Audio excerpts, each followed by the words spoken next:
Bonjour, je suis Audrey Madeleine, la créatrice de faites-bouger-vos-idées.com et du Café des idées. Et aujourd'hui, j'aimerais vous parler de différenciation. J'aimerais qu'on voit ensemble sur quels éléments vous pouvez vous appuyer pour essayer de sortir du lot, d'émerger un peu de cette masse de sites internet et de concurrents présents sur le web.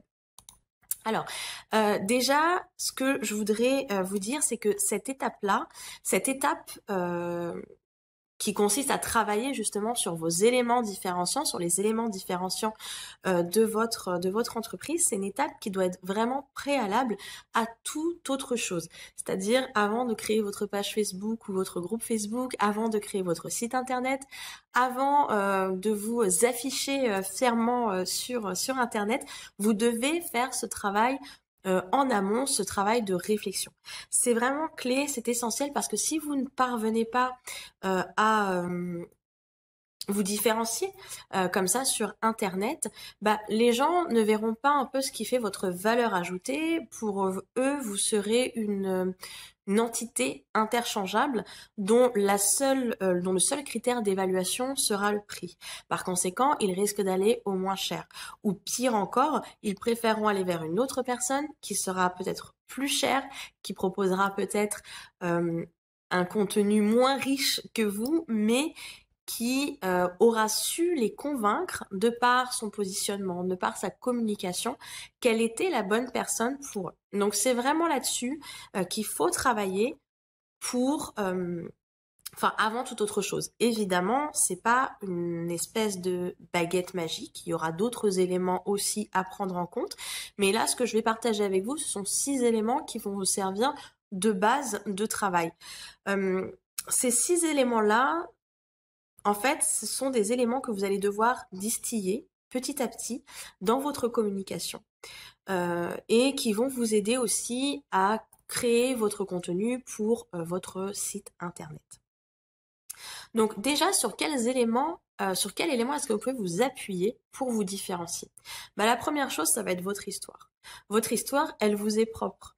Même si il y a des éléments de la vie que tout le monde vit, on les traverse tous, ces passages-là, ces épisodes-là de notre vie, on les traverse tous de manière différente en fonction de notre personnalité, de notre éducation, de notre passé et du passé de notre famille. Donc cet élément-là est vraiment quelque chose qui par définition est unique et vous appartient à 100%. Ce qu'il est important aussi de voir quand vous travaillez sur votre histoire, quand vous allez travailler sur votre parcours, c'est que vous devez absolument à cette étape-là de votre travail vous mettre des œillères. Évitez le moins possible de regarder ce que les autres entrepreneurs ont raconté dans leur page à propos ou autre. Pourquoi? Parce que souvent, on peut tomber dans le piège de la comparaison, se dire que il y a beaucoup de personnes quand même qui ont vécu des choses extraordinaires ou qui ont passé des épreuves super difficiles. Et du coup, notre petite vie peut nous paraître moins intéressante. Et ça peut entamer de manière assez forte notre sentiment de légitimité. On se dit, mais attends, qui je suis du coup pour aller raconter ça? Donc, quand vous êtes là-dessus, sur votre histoire, essayez de ne pas vous comparer aux autres, de ne pas vous comparer à ce que vous avez pu lire. Et gardez toujours en tête que ce qui vous paraît simple et banal ne l'est pas forcément aux yeux des autres. Donc ça, c'est vraiment quelque chose qu'il faut que vous gardiez en tête. Et c'est vraiment important. Moi, pendant 3 ans, j'ai élevé ma fille, donc je l'ai gardée à la maison. Donc c'était la deuxième, la dernière, et j'ai continué à développer mon entreprise quasiment au même rythme. Ça me paraissait pas quelque chose d'inhabituel, ça me paraissait pas sortir de l'ordinaire jusqu'à ce que j'en discute avec une coach qui me dit mais si tu sais que c'est quelque chose que tout le monde ne fait pas et ça demande des compétences particulières. Donc voilà, c'est quelque chose que je ne pensais pas mettre en avant et que je ne pensais pas pour moi c'était quelque chose de banal et en fait c'est quelque chose sur laquelle je peux m'appuyer puisque ça fait partie intégrante aussi de la façon dont j'ai créé et développé mon entreprise. Donc, ce que vous pouvez faire pour commencer, si vous voulez commencer à travailler sur votre histoire, essayez de voir un peu quels sont les événements clés qui ont marqué votre vie, qui ont jalonné votre vie. Essayez de voir de quelle façon est-ce que vous les avez vécus, de quelle façon est-ce que vous avez pu surmonter ces épreuves si ça en était. Et voyez si ces histoires-là peuvent avoir une certaine résonance, un certain écho avec votre client idéal. Ensuite, un autre élément différenciant, ça va être vos réussites.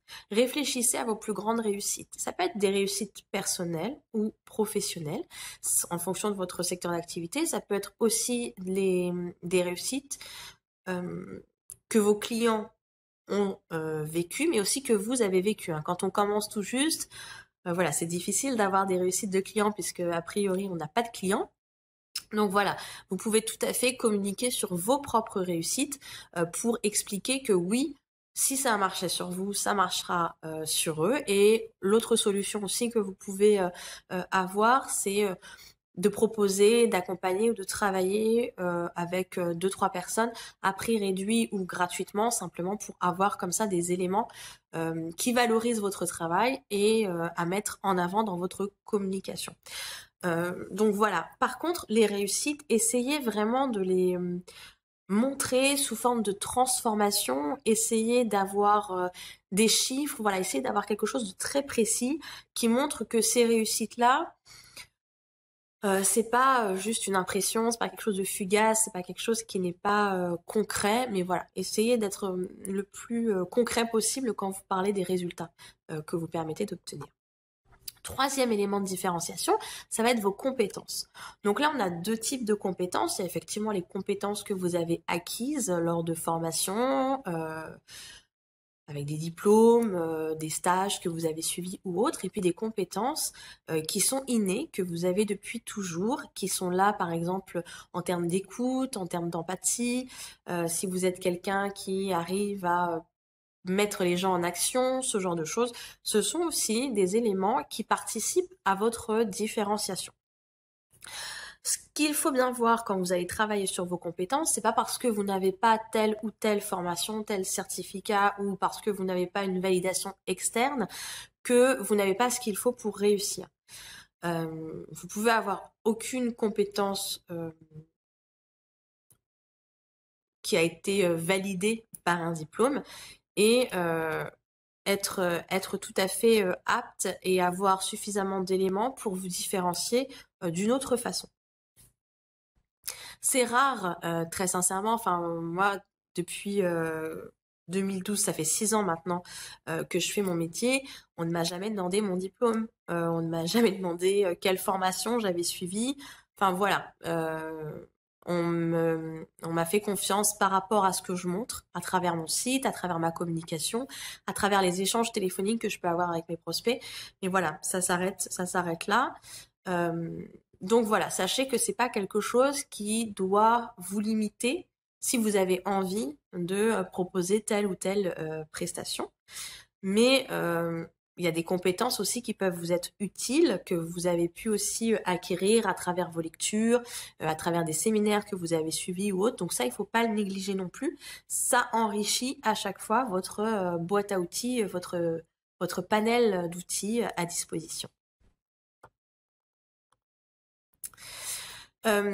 Alors le super pouvoir, donc là on rentre un peu plus dans ce qui est la personnalité de votre marque et dans ces cas-là, vous allez peut-être vouloir vous baser sur les archétypes. Donc en fait, ce sont des espèces de catégories qui vont vous permettre de mieux comprendre, de mieux appréhender les choses aussi qui vous rendent différents. Donc si vous voulez avoir plus d'infos là-dessus, je vous mets le lien sous la vidéo d'un article que j'ai écrit à ce sujet-là. Donc en fait l'idée c'est de mettre en avant certaines références iconiques qui sont communes à tous et de pouvoir voilà en dresser une espèce de portrait qui va vous aider de comprendre, qui va vous aider à comprendre plus facilement la personne que vous avez en face de vous et aussi la personne que vous êtes. Donc là, c'est un travail qui peut être intéressant. Si ça vous intéresse, vous pourrez cliquer sur le lien. Alors ensuite, l'autre élément différenciant, ça va être votre méthode. Votre méthode ou offre signature. Donc là, c'est vraiment un élément qui est hyper efficace et sur lequel je passe pas mal de temps en général avec mes clients parce que c'est un élément différenciant qui est très fort. Votre méthode, en fait, en gros, c'est un peu le cadre qui va,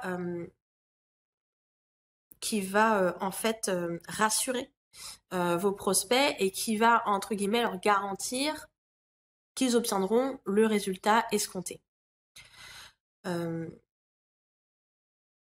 En fait, si vous voulez, prendre le temps de travailler sur cet aspect de cette entreprise vous permet non seulement de vous différencier, mais aussi de facturer de façon très juste votre travail. Donc voilà, c'est quelque chose qui n'est pas à négliger, votre méthode, votre offre signature, les étapes qui vont faire que votre accompagnement, le travail que vous allez réaliser avec votre prospect sera efficace. Et puis enfin, le dernier élément, le sixième, c'est tout simplement votre style. C'est la façon dont vous vous exprimez, la façon dont vous vous présentez, votre voix. C'est vraiment ce qu'on appelle votre authenticité, quoi. C'est votre vous, sans phare, sans filtre. C'est absolument fondamental. Et contrairement à ce qu'on pourrait croire, c'est pas forcément l'élément le plus facile à appréhender, tout simplement parce que on est pollué par des idées reçues qui font que bien souvent on s'auto-censure, on ne s'autorise pas à aller au bout de ce qu'on aimerait faire, au bout de ce qu'on est réellement. Donc là, c'est vraiment important. Il faut vraiment quitter, abandonner, oublier tous les cadres que vous pourriez, comment dire, pas tous les cadres, mais tous les codes, voilà, tous les codes de votre secteur d'activité, essayer de les mettre de côté. Abandonner complètement cette idée de perfection qui aussi peut vous brider et vous empêcher de vous exprimer pleinement. Ce qui importe vraiment, ça va être votre message et la façon dont vous paraissez honnête en fait. On fait confiance aux personnes qui sont honnêtes. Donc voilà. Plus vous vous abandonnez à votre personnalité et plus vous attirez du monde. Et cerise sur le gâteau, vous attirez normalement du monde qui sera attiré par votre personnalité. Donc en général, ce sont des personnes avec qui ça matche bien et avec qui vous prendrez plaisir à travailler. Donc une fois que vous avez travaillé sur les 6 éléments qu'on a vus dans cette vidéo, l'idée c'est de mélanger un petit peu tout ça et d'essayer d'en ressortir une image claire de ce qui vous rend unique. C'est vraiment là-dessus que vous allez travailler et cette image, cette idée de vous cette entreprise qui va être unique, il va falloir communiquer dessus tout le temps. Ça va vous permettre d'avoir un meilleur marketing et l'idée de vous dire que voilà, vous êtes unique, vous n'êtes pas juste quelque chose d'interchangeable dont on peut se débarrasser du jour au lendemain, ça booste vraiment votre confiance. Donc ça a, je dirais, un double effet qui se coule. Clin d'œil pour les trentenaires et plus. Mais voilà, enfin, c'est vraiment quelque chose qui est important parce que ouais, ça vous permet aussi d'adopter plus facilement cette posture et d'avoir davantage cette confiance en vous. Voilà, on est arrivé au bout de ces 6 éléments. Je vous remercie d'avoir regardé la vidéo. Si vous voulez plus d'infos, si vous voulez plus d'infos là-dessus, il y a un cours que je propose qui permet de travailler l'ensemble en fait des fondations de son entreprise et notamment cette image de marque. Donc ce cours est disponible dans le Café des idées. Je vous donne toutes les infos sous la vidéo et puis je vous dis à très bientôt dans une prochaine vidéo justement. Bye bye.